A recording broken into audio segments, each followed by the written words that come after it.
በየቀኑ ቲክቶክ፣ ዩቲዩብ እና ቴሌግራም ላይ የምታዩቸው ታዋቂ ሰዎች አንድም የራሳቸው ምርት ሳይኖራቸው ከፍተኛ ገቢ እያገኙ ነው። እናንተ ግን ይህንን ስራ ለመጀመር ትልቅ ካፒታል፣ የራሳችሁ ድርጅት ወይም ትልቅ የቴክኖሎጂ እውቀት የሚያስፈልግ ይመስላችኋል? ይህ ብዙ ሰውን ወደ ኋላ ያስቀረ የተሳሳተ መረጃ ነው። ዛሬ በዓለም አቀፍ ደረጃ ብዙዎች በዝምታ የሚሰሩበትንና በተግባር የተረጋገጠውን የኦንላይን ስራ አሰራር ከስር መሰረቱ አሳያችኋለሁ። በቀደሙት ተከታታይ ቪዲዮዎች ላይ ፒንተረስትንና ኤክስን በመጠቀም ገቢ የምታገኙባቸውን መንገዶች ስናገር በቀጥታ ወደ ተግባር መግባት እንደምትፈልጉ በኮሜንት ጠይቃችሁኛል። ዛሬ የምንነጋገረው ብዙ ሰው ስሙን ሲሰማ ስለሚከብደው ግን ደግሞ አሰራሩን ከተረዳው በኋላ ለተግባር እጅግ በጣም ግልጽ ስለሆነው አፍሌት ማርኬቲንግ ነው። ይህ ቪዲዮ ሲያልቅ ምንም አይነት ምርት ሳታመርቱ፣ ምንም አይነት ሱቅ ሳትከፍቱና ካፒታል ሳታወጡ የገቢ ምንጭ የምትፈጥሩበትን ትክክለኛ መንገድ በተግባር እንመለከታለን።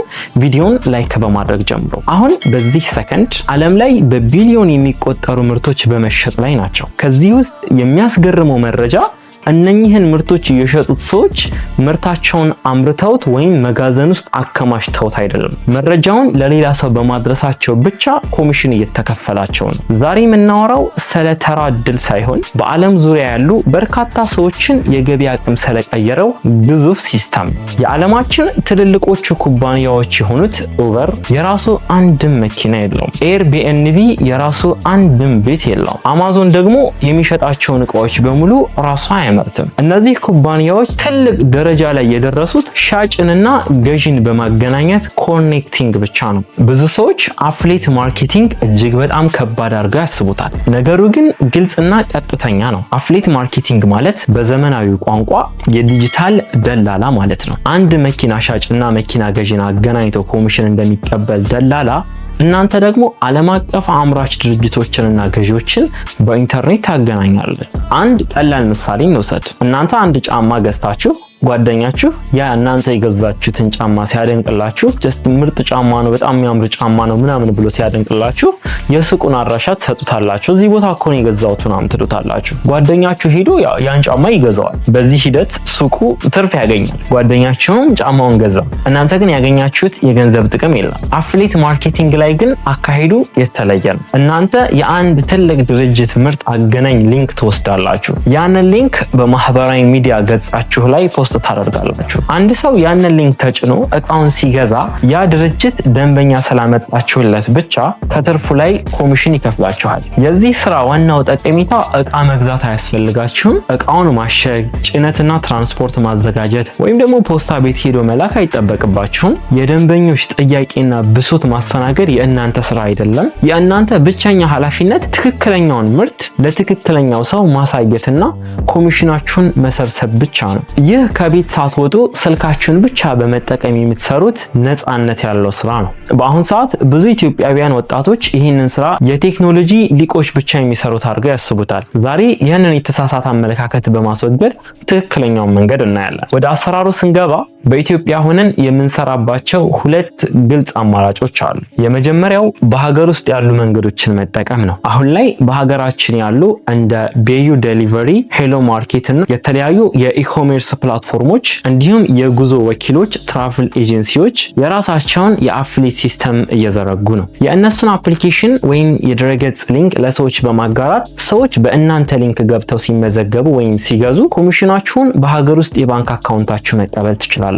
ሁለተኛውና ሰፊው አማራጭ ደግሞ ዓለም አቀፍ ኢንተርናሽናል ገበያ ላይ መስራት ነው። እዚህ ጋር ብዙዎቻችሁ ስህተት የምትሰሩበትን ነጥብ ላንሳ። አፍሌት ማርኬቲንግን ስትሰሙ መጀመሪያ ላይ አእምሮአችሁ የሚመጣው አማዞን አሶሺየት ነው። ብዙዎቻችሁ አማዞን ላይ ሞክራችሁት አካውንታችሁ ተዘግቶባችኋል፣ ክፍያ አልመጣም ብላችሁ ተስፋ ቆርጣችኋል። ኢትዮጵያ ውስጥ አይሰራም ብላችሁ ደምድማችሁም ሊሆን ይችላል። በተግባር ያልሰራላችሁ አፍሌት ማርኬቲንግ ሳይሆን የመረጣችሁት መድረክ ለኛ ሀገር ሁኔታ የማይመች መሆኑ ነው። አማዞን አስቸጋሪ የሆነበት ሶስት ግልጽ ምክንያቶች አሉ። አሉት። አንደኛ አማዞን የሚከፍለው ኮሚሽን እጅግ በጣም አነስተኛ ነው። $100 የሚያወጣ እቃ ብትሸጡ የሚከፍላችሁ ከ1% እስከ 4% ማለትም $3 ወይም $4 ብቻ ነው። ሁለተኛ በ90 ቀን የጊዜ ገደብ ውስጥ ሽያጭ ካላመጣችሁ አካውንታችሁን ይዘጋዋል። ሶስተኛው ደግሞ ክፍያውን ወደ ኢትዮጵያ ለማምጣት ያለው ውጣ ወረድ ነው። የእነዚህ ሁሉ ችግሮች መፍትሄ ዲጂታል ምርቶች ላይ ትኩረት ማድረግ ነው። ዲጂታል ምርቶች የምንላቸው እንደ ሶፍትዌሮች፣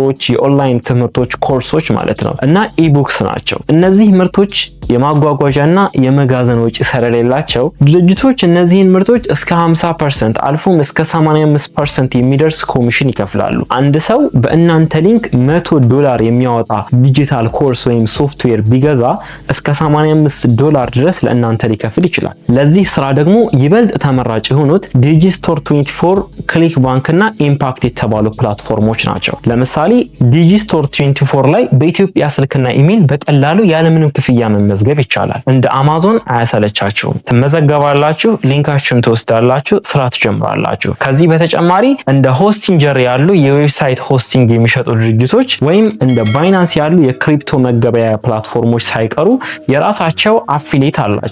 ምዝገባው 100% ነፃ ነው። ማንም ሰው ክፍያ ጠይቋችሁ አያውቅም። ቤተሰቦች ይህንን ስራ በተሳካ ሁኔታ ለመጀመር 4 ወሳኝ እርምጃዎችን መውሰድ ያስፈልጋችኋል። የመጀመሪያው እርምጃ ትክክለኛ ዘርፍ ወይም ኒች መምረጥ ነው። አብዛኛው ጀማሪ የሚሳሳተው ሁሉንም ነገር በአንድ ጊዜ ለመሸጥ ስለሚሞክር ነው። ሁሉንም ነገር ልሽጥ ማለት ምንም አለመሸጥ ነው። የተሳካ ውጤት የምታመጡት በአንድ የተወሰነ ዘርፍ ላይ ብቻ ትኩረት ስታደርጉ ነው። ዓለም አቀፍ ገበያ ላይ ከፍተኛ ትኩረት የሚስቡ 3 ትልልቅ ዘርፎች አሉ። ጤና፣ ፋይናንስ እና ሪሌሽንሺፕ።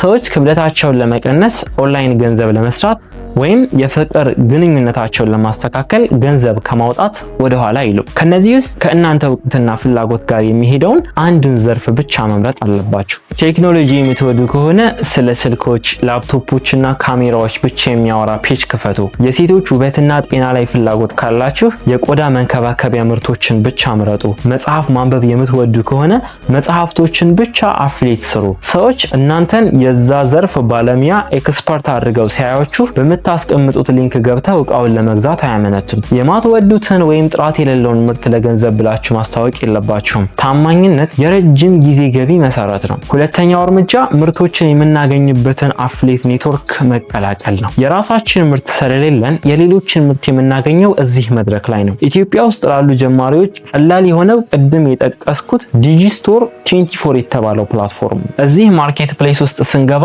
በሺዎች የሚቆጠሩ ምርቶች ተደርድረው እናገኛለን።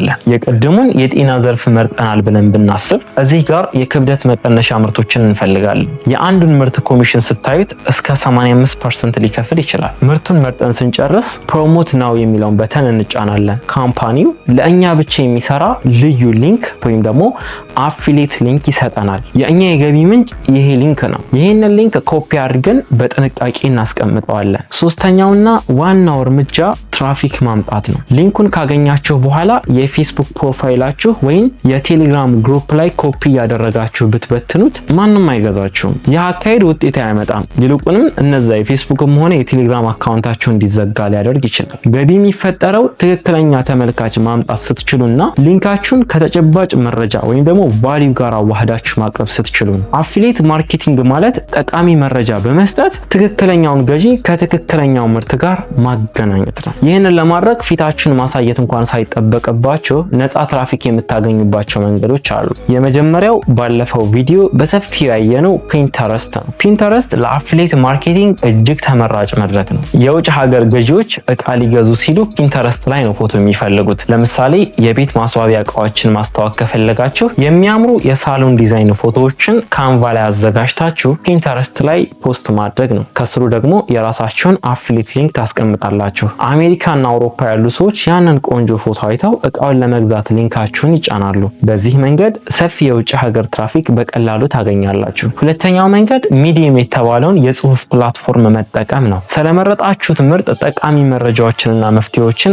አርቲፊሻል ኢንቴሊጀንስ ወይም ደግሞ ኤአይን በመጠቀም ሚዲየም ላይ ትጽፋላችሁ። ማለትም ሚዲየም ሙሉ በሙሉ የኤአይ ጽሁፎችን አይቀበልም፣ ግን ሀሳቦችንና የጽሁፍ ስትራክቸሮችን እንዲያስተካክልላችሁ ማለት ነው። በጽሁፉ መሃል ሊንካችሁን ታስቀምጣላችሁ። ሰዎች ጉግል ላይ መፍትሄ ሲፈልጉ የእናንተን ጽሁፍ ያነባሉ። መረጃውን ታማኝ ሆነው ሲያገኙት በሊንካችሁ ገብተው ይገዛሉ። ሶስተኛው መንገድ የዩቲዩብ ሾርትስ፣ ቲክቶክ እና ኢንስታግራም ሪልስ ነው። እዚህ ላይ ፊታችሁን ማሳየት ግዴታ አይደለም። ስለ ክብደት መቀነሻ ወይም ስለ አንድ የቴክኖሎጂ እቃ ጥቅም የሚያሳይ አጭር ቪዲዮ ተሰሩና በቪዲዮ መጨረሻ ላይ ይህንን ምርት ለማግኘት ፕሮፋይል ላይ ያለውን ሊንክ ተጫኑ የሚል ግልጽ ጥሪ ታስቀምጣላችሁ። ቪዲዮውን ከሚያዩት ሰዎች መካከል የተወሰኑት ሊንኩን ነክተው ይገዛሉ። ማስታወቂያ እየሰራችሁ እንደሆነ እንዳይታወቅ አድርጋችሁ መፍትሄ ሰጪ እንደሆነ ሰው ምርቱን መጠቀም አለባችሁ። ከኢትዮጵያ ውጭ የምትኖሩ ቤተሰቦቻችን ደግሞ ሰፊ እድል አላችሁ። የክፍያ ስርዓቱ ስለማያግዳችሁ እንደ አማዞን፣ አሶሺየት፣ ኢቤይ እና ክሊክ ባንክ ያሉ ተቋማት ላይ ተመዝግባችሁ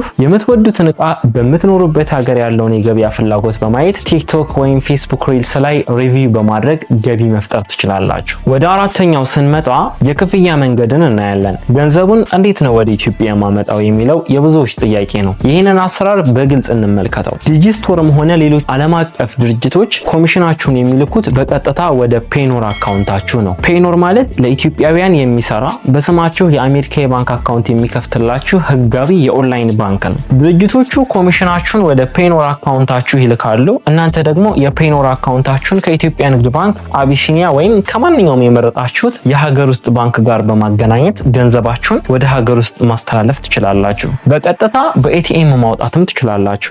አሰራሩ የተረጋገጠና ህጋዊ ነው። በውጭ ሀገር ያሉ ዘመዶቻችሁን አካውንት በመጠቀም ክፍያ መቀበል ሌላኛው አማራጭ ነው። እዚህ ጋር ግን ትክክለኛውን እውነታ አላስቀምጥላችሁ። አፍሌት ማርኬቲንግ ያለምንም ጥረት ያለምንም ዘዴ ሀብታም የሚያደርግ መንገድ አይደለም። ዛሬ ሊንክ ፖስት አድርጋችሁ ነገ ጠዋት ከእንቅልፋችሁ ስትነቁ ውጤት ላታዩ ትችላላችሁ። ይህ ትክክለኛ ቢዝነስ ነው። ቢዝነስ ደግሞ ጊዜ፣ እውቀት፣ ጽናትና ትዕግስት ይፈልጋል። አብዛኛው ሰው የሚወድቀው ለጥቂት ቀናት ሞክሩ ውጤት ስላላ የስራውን ስለሚተው የመጀመሪያው ሽያጫችሁ እስኪመጣ ድረስ ሳምንታት ወይም ወራት ሊፈጅ ይችላል። እሱም በትክክለኛው መንገድ ነገሮችን እየሰራችሁ ከሄዳችሁ ስኬታማ ለመሆን ቢያንስ ከ3 እስከ 6 ወራት ያለማቋረጥ ኮንሲስተንስሊ ጠቃሚ መረጃዎችን ፖስት ማድረግ አለባችሁ። ውጤቱ መምጣት ሲጀምር ግን የገንዘብ አሰራር አመለካከታችሁ ይቀየራል። ሲስተሙን አንዴ ከዘረጋችሁትና ፒንተረስት ወይም ቲክቶክ ላይ ፖስት ያደረጋችሁት ኮንቴንት ትራፊክ ማምጣት ከጀመረ ያሰፈራችሁት ሊንክ ለረጅም ጊዜ ገቢ ማምጣቱን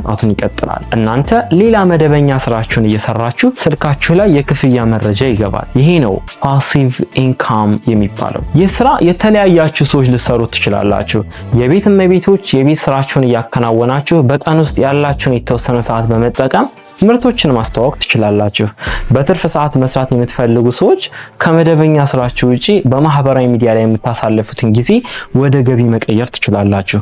ተማሪዎች ለትምህርት መሳሪያ ወይም መግዣ ወይም ለተጨማሪ ወጪ የሚሆን ገቢ ለማግኘት ከጥናታችሁ ጎን ለጎን ልትሰሩ ትችላላችሁ። ዓለም በፍጥነት እየተቀየረች ነው። የገቢ ማግኛ መንገዶችም እንዲሁ እየተቀያየሩ ነው። ዛሬ የዲጂታሉን ዓለም አንዱንና ግልጽ የሆነውን አሰራር ላሳያችሁ ሞክሬያለሁ። እውቀታችሁንና ጊዜያችሁን በመጠቀም አዲስ የገቢ ምንጭ የምትፈጥሩበት እድል አለ። አሁን ምርጫው የእናንተ ነው። መረጃውን ሰምቶ ማለፍ ወይም ደግሞ የራሳችሁን ዘርፍ መርጣችሁ ጥናታችሁን መጀመር፣ ዲጂስቶር ላይ አካውንት መክፈት፣ ትክክለኛ ኒሽ መምረጥ፣ ፒንተረስት እና ቲክቶክ ላይ ጠቃሚ መረጃዎችን ማጋራት መጀመርን ማሰብና ፕሮግራም ማድረግ አለባችሁ። ከዛሬ ጀምሮ በአፍሊት ማርኬቲንግ ለመስራት ያሰባችሁት ዘርፍ ምንድን ነው? ኮሜንት ላይ ጻፉልኝ። ቴክኖሎጂ፣ ጤና፣ መጽሐፍ፣ ውበት መጠበቂያ ወይስ ፋሽን? ከታች ኮሜንት ላይ ጻፉልኝ። ሀሳባችሁን ኮሜንት ላይ አነባለሁ። ይህ ቪዲዮ ጠቃሚ መረጃ ከሰጣችሁ ቪዲዮን ላይክ ማድረጋችሁን አትርሱ። በቀጣይ በምሰራቸው ቪዲዮዎች ዲጂስቶር ላይ እንዴት አካውንት መክፈት እንደሚቻል አለፍ ብሎም እንዴት አንድ ምርት ላይ ዲፔንድ ሆናችሁ በየዘርፉ መጣለው የሆነ ዘርፍ መርጣችሁ በዛ ዘርፍ ውጤታማ ለመሆን ምን ማድረግ እንዳለባችሁ እሰራላችኋለሁ። ኮዝ እኔ እነዚህ የምነግራችሁ ሰዎች እንደሚሰሩ ማቃቸው እየሞከርኩባቸው ያሉ ናቸው። እውነተኛ ፍላጎት ያላችሁ ሰዎች እንዴት መስራት እንደምትችሉ አሳያችኋለሁ።